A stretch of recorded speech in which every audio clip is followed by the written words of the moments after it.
আসসালামু আলাইকুম। টুম্পা 7 ব্লগ থেকে আমি টুম্পা আছি আপনাদের সাথে। আজকে ছোট্ট একটা ব্লগ নিয়ে চলে এসেছি। আসলে কি আর বলবো, দেশের এই অবস্থা, তার ভিতর পরিস্থিতি খুবই খারাপ। আমরা বের হয়েছি, যে ছোট্টমণি ওর বলছে ওনাকে নেকাব পড়বে। প্রথমে তো ভালোই ছিল, পরে বমি করতে করতে অবস্থা একদম শেষ। আমি একটু বাইর হয়েছি, কিন্তু প্রচুর বৃষ্টি, এত বৃষ্টি, কোনো গাড়ি পাচ্ছিলাম না। যাই হোক, কোনো রকম একটা গাড়ি পাইছি। তো যাচ্ছিলাম ফেনী। আমার মেয়েটা খুবই অসুস্থ। একে তো দেশের অবস্থা, মনটা খুবই খারাপ।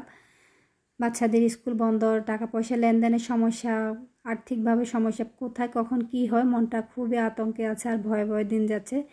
এই যে আমার পুরো শরীর ভিজে যাচ্ছে বৃষ্টির পানিতে। যতটুকু সম্ভব বাঁচানোর চেষ্টা করছি, নিজেকে যতটুকু বাঁচানোর চেষ্টা করছি তার চাইতে বেশি চেষ্টা করতেছি বাচ্চাদেরকে বাঁচানো। আসলে মা হয়ে বের হলে যেরকমটা হয় আর কি। তো এই যে ফেনী শহরের অবস্থা, যা একদম পানিতে পুরোটা ভেসে যাচ্ছে। গাড়ি তো চলছেই না মনে হচ্ছে। যাই হোক, গাড়িওয়ালা আমাদের নামিয়ে দিয়ে চলে গেছে। এই যে ডাক্তারের কাছে নিয়ে এসেছি, রক্ত পরীক্ষা করার জন্য দিয়েছে। আমার মেয়েটা তো ভয়ে শেষ, আর ওর পুরো শরীর অ্যালার্জি সমস্যা। তার ভিতরে হচ্ছে কি রক্ত খুঁজে পাওয়া যাচ্ছে না। তো উনি বারবার হচ্ছে যে এখানে সেখানে বেঁধে একটু চেষ্টা করতেছেন। পরে অনেক পরে পাওয়া গেছে। ডাক্তার কাছ থেকে চলে এসেছি, তো অনেকক্ষণ সময় হয়ে গেছে, কিছুই খাইনি। আজকে শুক্রবার, তার ভিতরে হচ্ছে যে কি বৃষ্টি হচ্ছে প্রচুর, চতুর্দিকে দোকানপাট সবই বন্ধ, কোনো মানুষ নাই। এমন অবস্থাতে আমি এসেছি। কি করব, বিপদে পড়লে তো আমি আসছি, না হলে তো আমিও আর আসতাম না। তো এখানে কাচ্চি ঘাউনে আসছিলাম, তো ওদেরকে একটা কাচ্চি নিয়ে দিয়েছি। তো যাই হোক, খিদেও নাই, মনটাও খারাপ, বাচ্চারও অসুস্থ, তার ভিতরে এই অবস্থায় পরিস্থিতিতে বাইর হয়েছি। ফেনী শহরটা মনে হচ্ছে পুরোটা ফাঁকা। তো এখান থেকে কোনো রকম ভিজে টিজে এসেছি, এখন এই যে বাড়িতে আসলাম। এসে সবাই মিলে একটু নাস্তা করব। কি একটা পরিস্থিতির ভিতরে, সেরকম তো কিছু খাওয়া হয় নাই। এখন এই কারণে একটু সবাই মিলে একটু মোগলাই নিয়ে এসেছি বাহির থেকে। আমার যেটা হয়, আমার বাচ্চারা বেশি মনে হয় অসুস্থ হয়। মাসেরও শুরু হচ্ছে, পরিস্থিতিটা খারাপ যাচ্ছে, তার ভিতরে এই যে বাচ্চাটা অসুস্থ।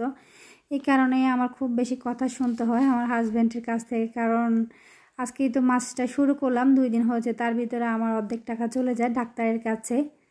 এত বেশি ওরা অসুস্থ হয় যে আমি কি করব কিছুই বুঝতে পারি না। তো অবশ্যই আমাদের জন্য দোয়া করবেন। আজকের ব্লগটি এখানে শেষ করতেছি। আর আজকে তো বৃষ্টি হচ্ছে, এত পরিমাণে যে বৃষ্টি হচ্ছে সেটা তো আর বলে বোঝাতে পারবো না। বৃষ্টির ভিতরে, পানির ভিতরে আমরা সাঁতার কেটে কেটে গিয়েছি, আর সাঁতার কেটে কেটে মনে হচ্ছে যেন এসেছি। আসার সময় ভিজে একটাকে নিয়ে গিয়েছি অসুস্থ, আসার সময় 3টা বাচ্চাই মনে হচ্ছে অসুস্থ হয়ে গেছে। আমি নিজেও প্রচুর বেঁচে গেছি, আর এই ভেজা শরীরে আমার কাছে অনেকটা খারাপ লাগছে।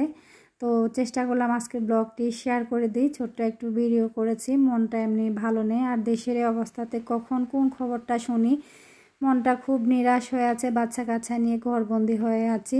যাও একটু বের হয়েছি একটা ওষুধ খোঁজার জন্য, আমি মনে হয় 5-6টা দোকান খুঁজেছি। বৃষ্টিতে ভিজে ভিজে একটার পর একটা দোকান খুঁজতেছি, বেশিরভাগ দোকানে বন্ধ ছিল। দেশের এই পরিস্থিতি, এর ভিতর প্রচুর বৃষ্টি।